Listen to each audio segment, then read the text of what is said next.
स्त्री कुणाची दत्तात्रय सुखदेव दगडे यांचं लेखन हे मला अत्यंत महत्त्वाचं वाटतं. तोही याच प्रश्नावरती लिहिताना मला दिसतो आहे. अनेक उदाहरणं प्रियकराच्या नादी लागून आपल्या नवऱ्याचा खून पाडणारी, नवऱ्याला विजेचा शॉक देणारी पत्नी नुकतं 2-4 दिवसापूर्वी आपण पाहिलेली आहे.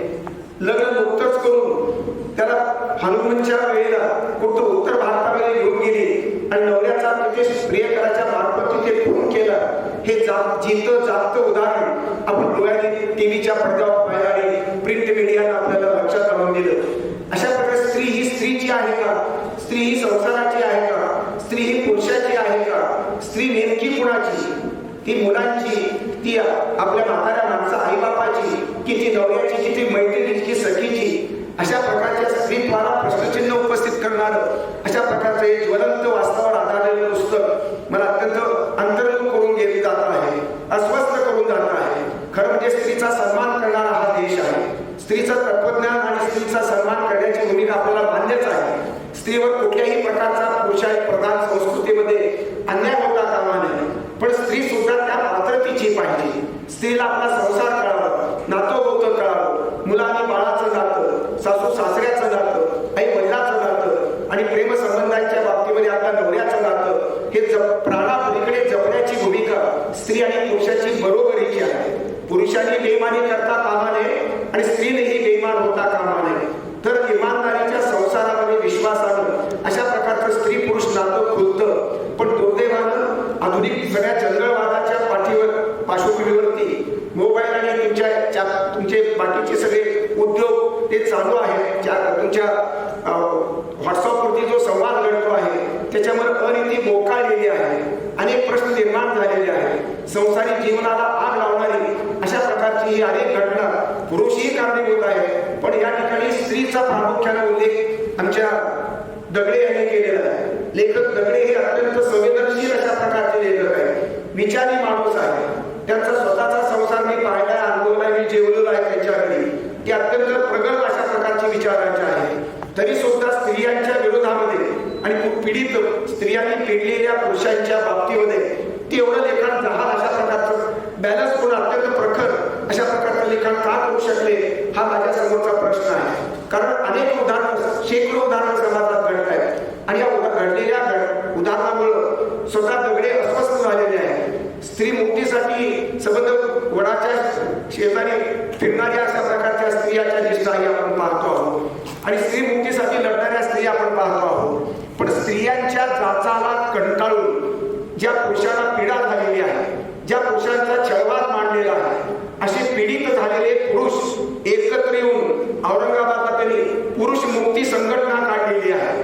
आता स्त्रियांपासून पुरुषांनी मुक्त होण्याची चळवळ जर या भारतात, महाराष्ट्रात जर सुरू झाली असेल आणि तो दुःख प्रातिनिधिक स्वरूपाचं सगळ्याच पातळीवरती अनेक संसारामध्ये जर हे दुःख भोगावं लागणार असेल, बेईमान अशा प्रकारची स्त्री, कोटी कोटी विम्यासाठी नवऱ्याला मारणारी स्त्री, प्रियकराच्या व्यभिचारासाठी आपल्या चांगल्या नवऱ्याचा खून पाडणारी स्त्री, अशा प्रकारे सासूला मारणारी, सासऱ्याला मारणारी, मुलाला बाजूला ठेवून, मुलाला घरी ठेवून प्रियकरासोबत पळून जाणारी अशा प्रकारची स्त्रीच्या दुर्गुणांचं अत्यंत सुंदर वास्तव अशा प्रकारचं चित्र त्यांनी ते वृत्तपत्रातून घेतलं. या सगळ्या सत्य कथा आहेत. इथे एकही खोटी कथा, काल्पनिक कथा नाही. दगड्यांचं वैशिष्ट्य आहे, सत्यकथेच्या आधारे मांडलेलं पुस्तक आहे आणि मग या पुस्तकाचं मूल्य आणि महत्व सध्याच्या समाजामध्ये अधिक आहे. या पुस्तकामुळे अंतर्मुख होऊन वाचून पुरुषांनीही आपला योग्य तो बोध घ्यावा आणि विशेषतः स्त्रियांनी ज्यांचं वाकडं पाऊल होणार आहे, जे संसारामध्ये घात करणार आहे, अशा अविचारी स्त्रियांनी आणि अविचारी पुरुषांनी दोघांनीही पुस्तक वाचावं अशी माझी अपेक्षा आहे. परंतु स्त्रियांचा कैवार, सगळे स्त्रियांचा कैवार घेत असताना एकटा हा माणूस स्त्रियांच्या विरुद्ध घेऊन पुरुषांची बाजू का घेतो याची कारणं पुस्तकामध्ये लपलेली आहे. तरीही पुरुष प्रधान संस्कृतीमध्ये अनेक स्त्रियांवरती नक्की अन्याय होतो आहे. पुरुष काही कुठल्या कारणासारखा नाही. पुरुषांच्या गुलामगिरीमध्ये अनेक स्त्रिया हुंडाच्या जाळी त्या ज्वाला बनत आहेत, जळून जात आहेत. हुंड्यासाठी छळणारे पुरुष वर्ग कमी नाही. त्यामध्ये सासू आहे, सासरा आहे, नवरा आहे, वीर आहे आणि या स्त्रियांचं दुःख कमी झालेलं नाही. या स्त्रियांची शोकांतिका आहेच, पण स्त्रियांचीही शोकांतिका शोकांतिका आणि पुरुषांचीही शोकांतिका हा अशा प्रकारचा भाग मात्र दगडे यांनी समतोल साधलेला आहे. सगळं स्त्रियांच्या बाजूला कायदा, स्त्रियांच्या बाजूला सरकार, स्त्रियांच्या बाजूला तुमचं पोलीस आणि खातं डिपार्टमेंट, स्त्रियांच्या बाजूला सर्व लेखक विचारवंत, मग पुरुषांच्या बाजूला कोण? पुरुष दुःखी नाही का? पुरुषांचा छळ होत नाही का? आणि मग सत्य घटनेच्या आधारे हे पुस्तक लिहून पुरुषांच्या मुक्तीचा आवाज, स्त्री ही मुक्त व्हावी आणि पुरुष ही मुक्त व्हावा. पुरुषाने स्त्रीचं छळ करता कामा नये, स्त्रीला पुरुषांचं छळ करता कामा नये.